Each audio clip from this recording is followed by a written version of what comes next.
من بعد ما مشى ليا الذوق ومشى ليا الشم وكان عندي واحد الالم حاده ماشي هي هذيك في الجسم ديالي.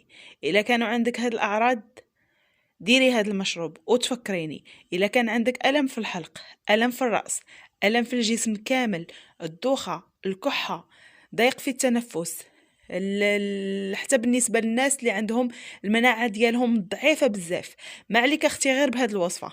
وان شاء الله بغيتكم كاملين توصلوا هاد الفيديو هذا الاكبر واكثر عدد من اللايكات باش يوصل بزاف بزاف بزاف ديال الناس، ولينا الاجر كاملين ان شاء الله، والله يشافي الجميع.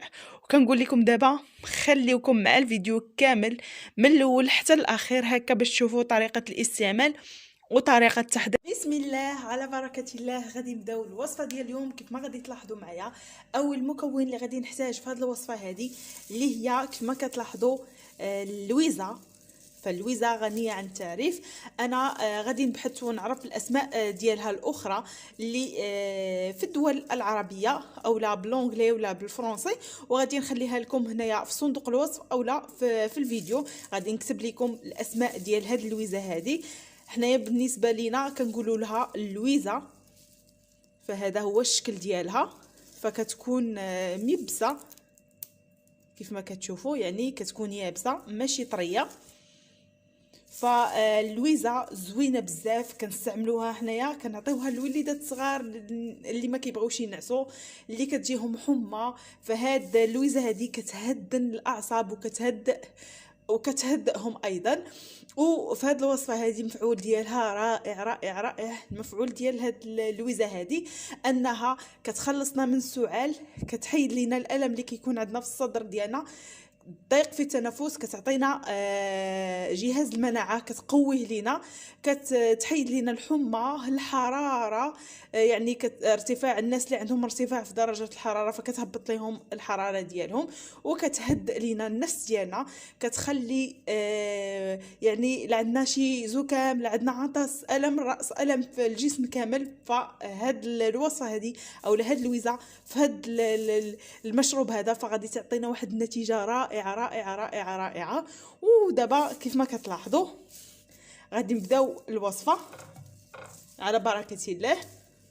غادي ناخذ هنايا واحد الكميه ديال اللويزه، ماشي بزاف بطبيعه الحال.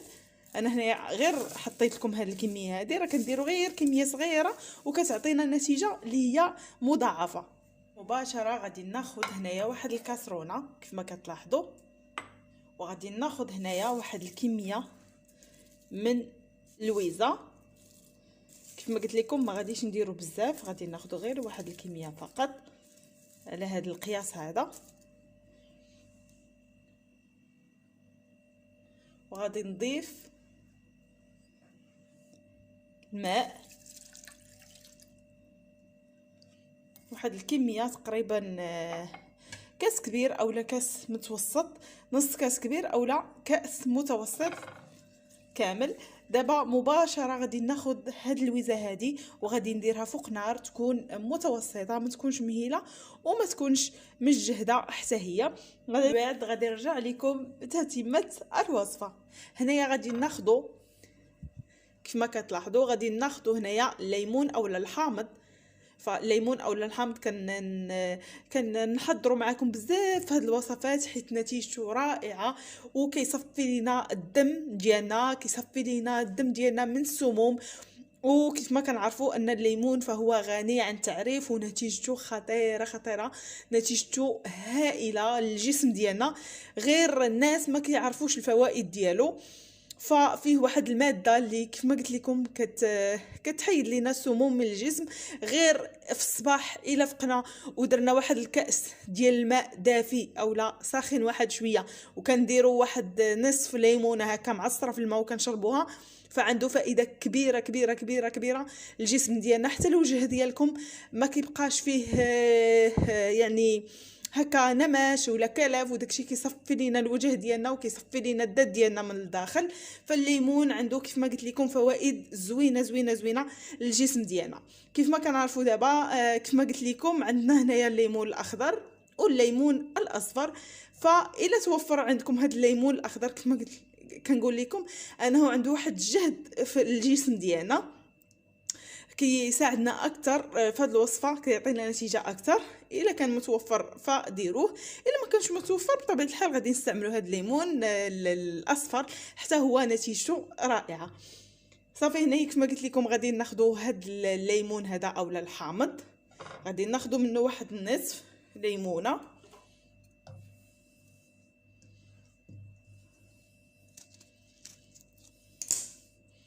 هانتوما كيف ما كتلاحظوا هنا غادي نزولوا هاد البذور، وغادي ناخذوا القلب ديال هاد الليمون هذا. فهنا الى طاحوا شي عظيمات فغادي نزولوهم من بعد. المهم حنايا عندنا الغرض اننا نحيدوا هاد القلب ديال هاد الليمونه او الحامضه.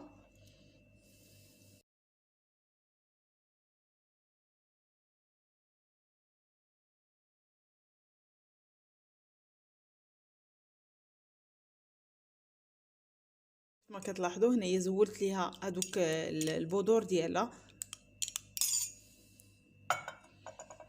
هنايا كيف ما كتلاحظوا المحلول ديالي ها هو غلا ليا. دابا ما عندي غير نطفي عليه مباشره المحلول ديالنا، فكنضيفوه وكنكونوا محيدين منه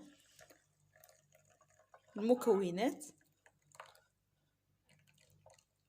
هنا كيف ما كتلاحظوا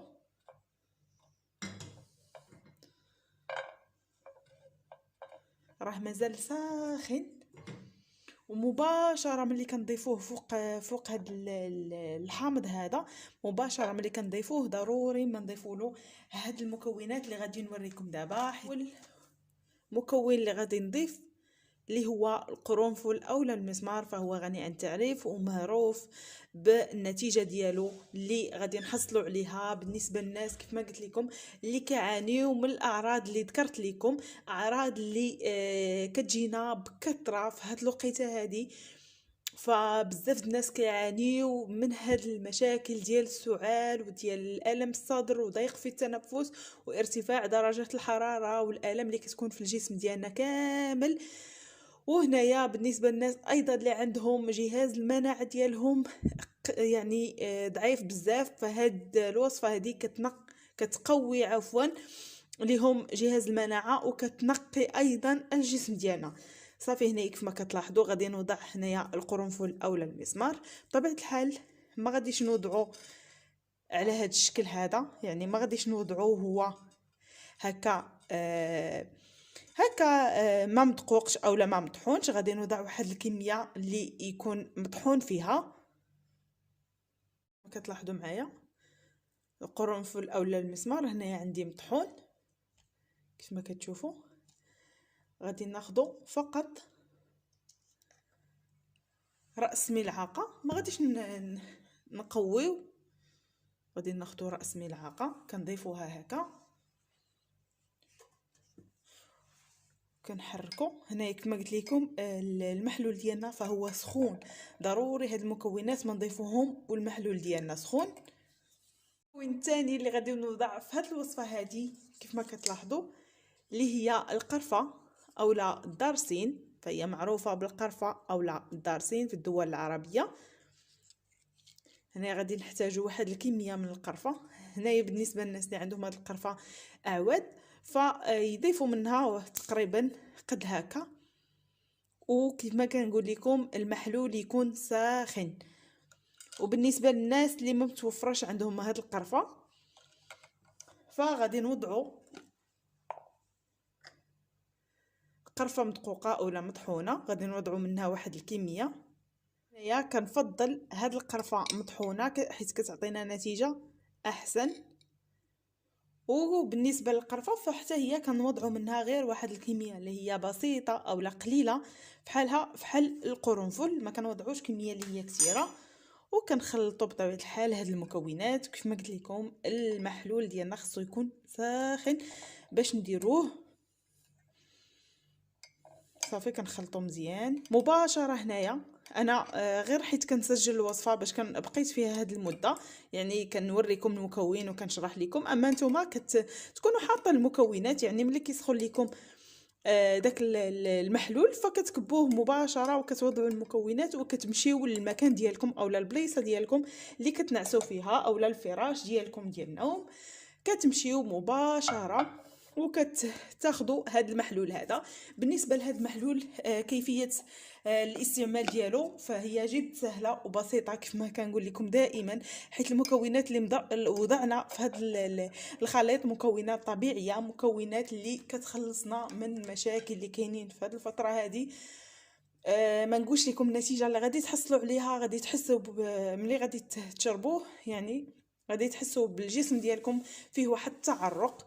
وهذا الشيء راه عادي، حيت ضروري تنقول لكم ملي تكونوا غادي تستعملوا هذا المحلول هذا خاصكم تكونوا يعني في الفراش ديالكم هكا ومغطيين، حيت ملي كتحسوا بداك التعرق فديك الساعه الوصفه فهي كتخدم لكم وكتعطي نتيجه مضاعفه. هنا بالنسبه للوصفه ديالي كيف ما قلت لكم غادي تمشيو للفراش ديالكم وغادي تغطاو بطبيعه الحال وغادي تشربوا هذا الكاس هذا اللي حضرت معاكم وغادي تبقاو مغطيين.